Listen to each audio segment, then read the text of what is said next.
문재인 정부는 출범 뒤 18명의 장관이 이끄는 새 정부 조직도를 그렸는데요. 마지막 18번째 주인공인 박성진 중소벤처기업부 장관 후보자를 놓고 또 시끌시끌합니다. 인사 파행, 검증 실패 반복되고 있는데 오늘 더정치에서는 박성진 장관 후보자의 자질 논란부터 짚어보겠습니다. 박성진 중소기업벤처부 장관 후보자, 마지막 장관인데요. 여러 가지 지금 논란이 지금 제기가 됐습니다. 관련 논란부터 좀 정리를 해주시죠. 예, 말씀하신 대로 마지막 퍼즐이었죠. 네. 박성진 후보자가 지난 24일에 지명이 됐고요, 후보자로.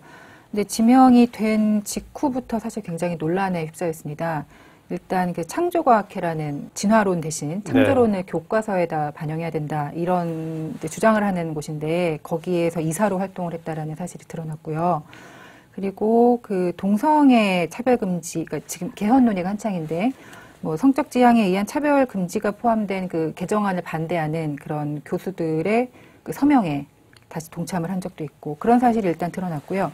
지금 가장 이번에 이제 최대 문제가 된 것이 최근에 학내에 보고서를 제출을 했는데 거기에 보면 이승만 박정희 독재를 미화하고 또 지금 어쩔 수 없다, 당시 어쩔 수 없는 선택이었다, 또 대한민국 건국이 1919년이 아닌 48년 네. 건국을 주장하는 이런 약간 뉴라이트 역사관을 주장하는 점이 이번에 드러나서 좀 문제가 되고 있습니다. 작년 11월에 한창 촛불 집회가 많이 열리고 있을 때 이영훈 전 서울대 경제학과 교수, 이분이 이제 뉴라이트 역사관의 사실상 대부 같은 분인데 이분을 기계공학과 세미나에 좀 초청을 해서 학생들에게 또 강연을 하도록 하고, 이런 점들이 지금 계속 불거지고 있는 상황입니다. 네. 정치적인 지향 같은 건 좀 다를 수 있는데요. 왜냐하면 좀 보수적인 성향이다 그러면 자유한국당에서는 좋아하지 않을까요? 찬성할 것 같은데 사실은 그런 수준을 좀 넘어서는 그렇죠. 시각 자체에 큰 문제가 있습니다. 제가 창조과학회가 뭔지 궁금해서 인터넷으로 좀 가서 검색을 했어요. 근데 이 홈페이지부터 가지고 내용이 너무 재밌어가지고 제가 거기 떠있는 글들을 읽느라고 잘 빠져나오지 못했습니다. 진화론이 가짜라는 거고요. 성경 말씀대로 이 세상과 인간은 하나님이 창조했다는 겁니다. 지구의 나이가 6,000년이다. 이렇게. 우리가 이제 과학계에서는 지금 한 46억 년 정도로 계산하고 있고요. 그런데 이제 하나님이 창조해서 이 지구의 나이가 6,000년이라는 거고, 우리 은하가 우주의 중심이다. 외계에 우리 인간과 같은 지적인 생명체는 없다. 이런 거고, 심지어 이제 그랜드 캐년이 대홍수의 흔적이다. 이런 것들이 아주 체계적이고, 이른바 과학적인 주장을 이렇게 뒷받침해가면서 주장을 해놓고 있습니다. 그래서 굉장히 위험한 사람들이 있구나라는 생각을 이제 저도 모르게 했고요. 지역신문 칼럼에다가 우리나라가 지금 저성장기에 빠져 있는데 그 원인이 과도한 노동운동, 또 책임을 망각한 과도한 민주주의, 또 과도한 복지, 이런 것 때문에 지금 저성장이다. 아니 지금 전 세계 저성장의 원인이 자본주의의 어떤 구조적인 문제 자체에서 발생하고 여러 가지 금융 차원에서 설명도 할 수 있고 다양한 시각이 가능한데요. 아니 노동운동, 민주주의, 복지 이것 때문에 우리나라가 저성장기에 빠져들었다. 이분이 지금 무슨 생각을 하고 계신 분인지 잘 납득이 안 됩니다. 그래서 무슨 탈세 의혹이라든가 자녀 이중국적 의혹 이런 거는 도덕성의 문제지만 이분은 좀 기본적으로 사고방식이 장관 자격이 좀 있는지 없는지 이런 부분이 궁금할 정도로 좀 부적격자인 것 같습니다. 네. 민주주의, 복지 이런 거는 문재인 정부의 이제 핵심 기본적인 이념 아니겠습니까? 이제 그 부분에 대한 인식의 공유가 안 되는 분이 국무위원으로 들어가는 게 상당히 좀 부적절해 보이는데요. 그러니까 국무위원, 그러니까 장관 후보자로 지명이 참 어려워 보이는데 지명이 됐단 말이에요. 청와대에서 다 검증을 거치고 왜 이런 일이 일어나는지 좀 궁금합니다. 사실 창조과학회 활동 같은 거는 구글링으로 10분이면 찾아낼 수 있는 자료라고 하는데 어떻게 이런 분을 청와대에서 장관 후보자로 지명을 하게 된 거죠? 그러니까 지금 일단 누가 추천했는지도 사실 명확하지 않은 상태고요. 이 부처가 새로 생겼기 때문에 청와대로서는 굉장히 공을 많이 들였습니다.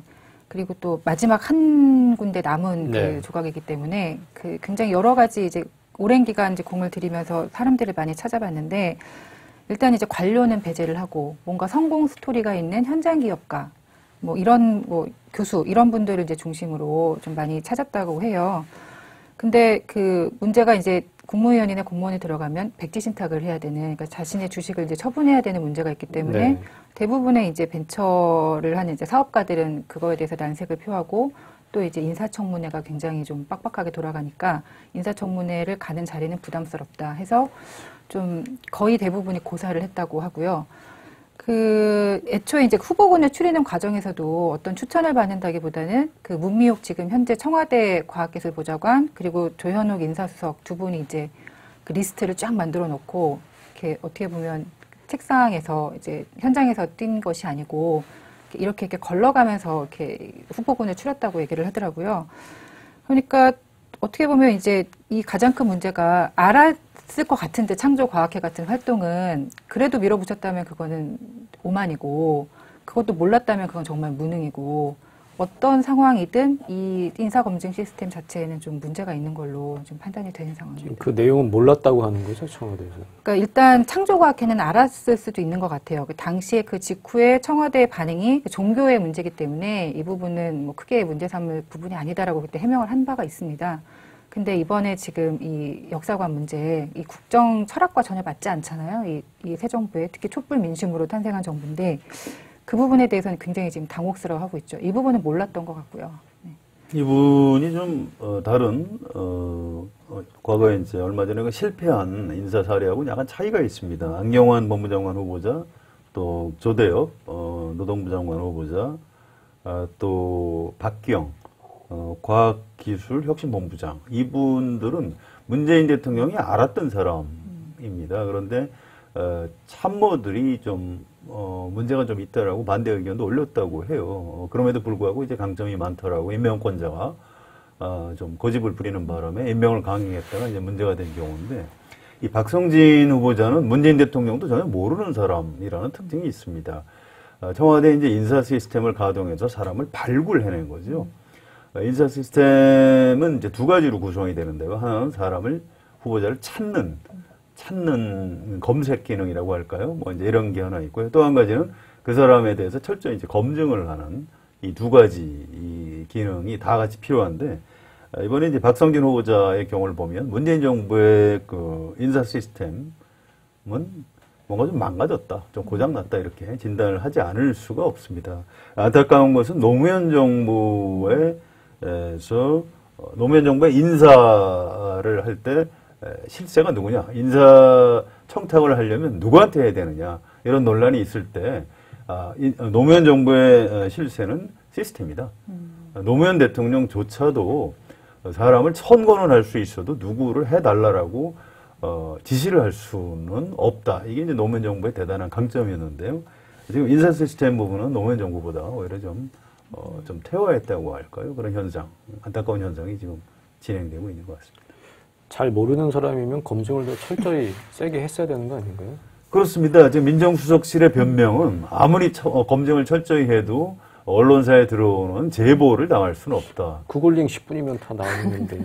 예, 이제 그런 부분은 이제 구멍이 난 거고요. 또 뭐 실제로 그 제보 아니면은 언론에서 좀 찾기 어려운 그런 부분도 이제 이렇게 여러 가지가 이제 뒤섞여 있죠. 아무튼 이 부분은 청와대에서 좀 변명의 여지가 없다라고 보는 게 옳겠죠. 지금 박성진 후보자는 어떻게 좀 정리가 되는 분위기인가요? 지금 어떻습니까? 일단 청와대도 방어를 하기 어려울 것 같고요. 내부에서도 그런 문제 의식이 좀 나오고 있고, 특히 여당 안에서는 우리는 방어할 수 없다. 네. 그 기존에 있던 다른 후보자와는 또 다른 좀 더 강한, 그러니까 이분 같은 경우는 일단 누가 추천했는지도 모르고 이 정부와 사실 끈이 있는 것도 아니고, 그리고 너무 이제 충격적인 이 당으로서는 이 어떻게 뭐 변명의 여지가 없기 때문에 뭐 친문재인계 뭐 모든 지도부나 다 통틀어서 좀 부정적인 입장을 지금 피력을 하고 있습니다. 네. 이제 그 국민의당 얘기로 넘어가 보겠습니다. 안철수 대표 지난 일요일 전당대회에서 가까스로 과반을 넘겼죠. 네. 그래서 결선 투표 안 가고 빨리 당 대표가 됐습니다. 안철수 대표 지금 강한 야당을 주창하고 있고, 어제 워크숍에서도 이제 그런 얘기들이 나온 것 같은데, 국민의당 안철수가 다시 이끄는 국민의당 앞으로 어떻게 돼가는 거죠? 일단 뭐 안 대표는 강한 야당을 선명 야당 주장을 하고 계시죠. 그리고 그 당대표 수락 연설도 그렇고 어제 연찬회에서도 그렇고 그 독선과 오만, 문재인 정부를 그렇게 규정을 하고 이제 견제에 좀 방점을 찍겠다. 물론 뭐 민생과 국익을 위해서는 협조하겠지만 그렇지 않은 부분에서는 강하게 견제하겠다. 근데 사실상 견제 쪽에 더 방점이 찍혀 있고요. 정기국회가 들어가고 있으니까 거기에 대해서 주요 법안에 대해서 이제 국민의당이 캐스팅 보터 역할을 더 주로 할 것으로 보이고, 지난 추경하고 정부조직법 처리 과정에서 국민의당이 결국은 이제 민주당의 손을 들어주면서 그 안들이 통과가 됐는데, 안철수 대표가 굉장히 그러니까 바깥에 있으면서도 되게 불쾌감을 많이 느꼈었다는 얘기를 전해 들었어요. 네. 그러니까 너무 이제 끌려가는 거 아니냐, 이런 식으로 하면 민주당 이중대의 그런 구실을 할 수밖에 없다, 이제 그런 자체적인 고민을 하고 있었던 것 같고, 이제 그거에 대한 고민의식의 이제 발로가 이런 강한 야당, 선명 야당의 표현을 한 것으로 보이고요. 근데 지금은 이제 일단은 뭐 당 추스르기, 뭐 호남 의원들이 워낙 반대했으니까 당내, 그리고 51.09%로 당선이 됐거든요. 네. 그러니까 안철수 대표라는 이름에 비하면 사실 굉장히 적은 수치입니다. 대선 후보 경선할 때는 75%로 됐거든요. 본인도 그런 당내에서 입지가 좀 좁다는 것도 알고 있고, 그래서 지금은 이제 의원들 좀 만나고 원내 당협위원장들 간담회 하면서 주로 이제 당내 추스르기를 하는 상황인데, 문제는 이제 원외죠. 원외 당대표의 한계가 있습니다. 네. 안 대표가 되면서 국민의당 지지율이 확 오르면 이제 그 동력을 가지고 당을 이끌어갈 수 있는데, 지금 6%, 7% 정도밖에 안 나오거든요. 컨벤션 효과가 거의 없는 없죠. 거죠. 예, 예. 지지 기반이 호남인데, 그곳에서는 지금 문재인 대통령 지지율이 90%가 넘게 나오고 있어요. 또 민주당도 뭐 60% 가까이 지지를 하고 있고, 그런 곳에서 문재인 정부의 그 주요 정책이나 기조를 발목 잡는다라는 사실 비판을 받을 수 있거든요. 그럼 거기에서 어떤 쪽으로 더 설 것인가, 여러 가지 딜레마가 있는 상황입니다. 그래서 일단은 뭐 강한 야당, 선명 야당 주장하고 있지만, 실제 이제 정기국회 들어가서 주요 법안에서 이제 어떤 식의 캐스팅 보터 역할을 할지는 좀 지켜봐야 될 것 같습니다. 일단 개인적으로는 굉장히 좀 행복해하는 것 같아요. 그 전당대회장에 가봤는데요. 그 대선 유세 때 보여줬던 그 암스트롱 창법이라고 예. 하나요? 목에 힘 꽉 주고 하는. 긁는 목소리. 예. 그 장법으로 대표 수락 연설을 하더라고요. 제가 전당대회장 여러 번 가봤는데요. 수락 연설을 그렇게 막 소리를 지르는 힘줘서.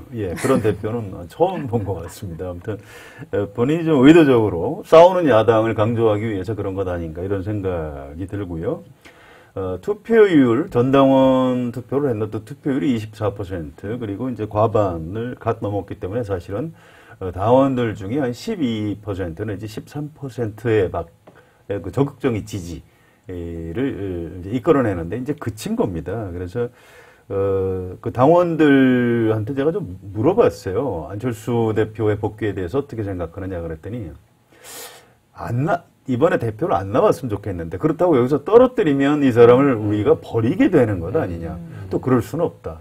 그러니까 출마를 하겠다고 고집을 부리면 또 미워도 다시 한 번이라고. 맞듣지 않은데 버리기는 아까워. 버릴 수는 없고, 그래서 이제 찍어줄 수밖에 없는 것 아니냐, 이런 얘기를 들었는데, 그 민심이 그대로 좀 반영이 된 것 같습니다. 이 대표 당선 이후에 모두 참 재미있어요. 홍준표 자유한국당 대표하고 뭐 사진에 활짝 웃는 모습만 나왔지만, 그 안에 들어가서는 둘이 이제 포옹을 했다는 거고요. 홍준표 대표가 지방선거 때 연대하자 하니까, 아니, 그건 좀, 그런 얘기는 지금 뭐, 하면 안 된다, 이제 이런 얘기를 했고요. 홍준표 대표가 그 대법원장 후보자에 대해서 아주 강한 반대의 뜻을 나타냈지요. 뭐 좌파 운동권이라고 하고 있으니까요.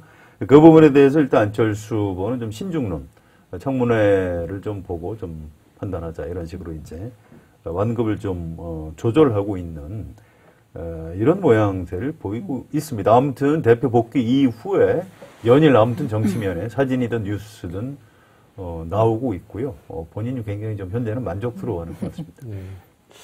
그러니까 안철수 대표가 저희 바깥에 있을 때, 제야에 있을 때 추경과 정부조직법 처리 과정에서 국민의당이 너무 끌려갔다, 그런 문제의식을 갖고 있었다고 하는데, 실제로 그런가요? 어떻게 보세요? 그 문제의식이 맞나요? 일단 그게 싫었던 거겠죠. 네. 그러니까 어쨌든 민주당과 각을 세우는 게 뭐 그냥 우스갯소리라고도 하지만 이제 안 대표가 가장 싫어하는 당이 이제 민주당이고 네. 문재인 대통령이고 그러니까 그냥 이렇게 협력을 하면 안 되는데 왜 자꾸 저렇게 결국은 그러니까 뭐 결국은 사실 할 수밖에 없는 구조이기도 했지만 좀 그 사이에서 이렇게 제3당으로서의 그런 존재감이 이렇게 뚜렷하지 않았다, 좀 끌려갔다 이런 문제의식을 갖고 있는 것 같아요. 그러니까 얼마 전에 이제 당대표가 되고 나서 김동철 원내대표와 이제 얘기를 하면서도 굉장히 사실 원론적인 얘기거든요. 도울 건 돕고 견제할 건 견제하겠다, 돕는 건데 그동안에 이제 국민의당이 너무 끌려갔다. 다른 야당이 입장을 정한 것에 그 뒤끌려 상황 논리에 이끌려서 입장을 정했다라는 문제의식이 있었다고 얘기를 하더라고요. 그래서 이제는 국민의당이 먼저 선제적으로 입장을 정한다. 그리고 다른 야당을 견인한다. 약간 그 기존과는 그런 차이를 좀 이번에는 부각을 하겠다라는 그 얘기를 많이 했다고 합니다.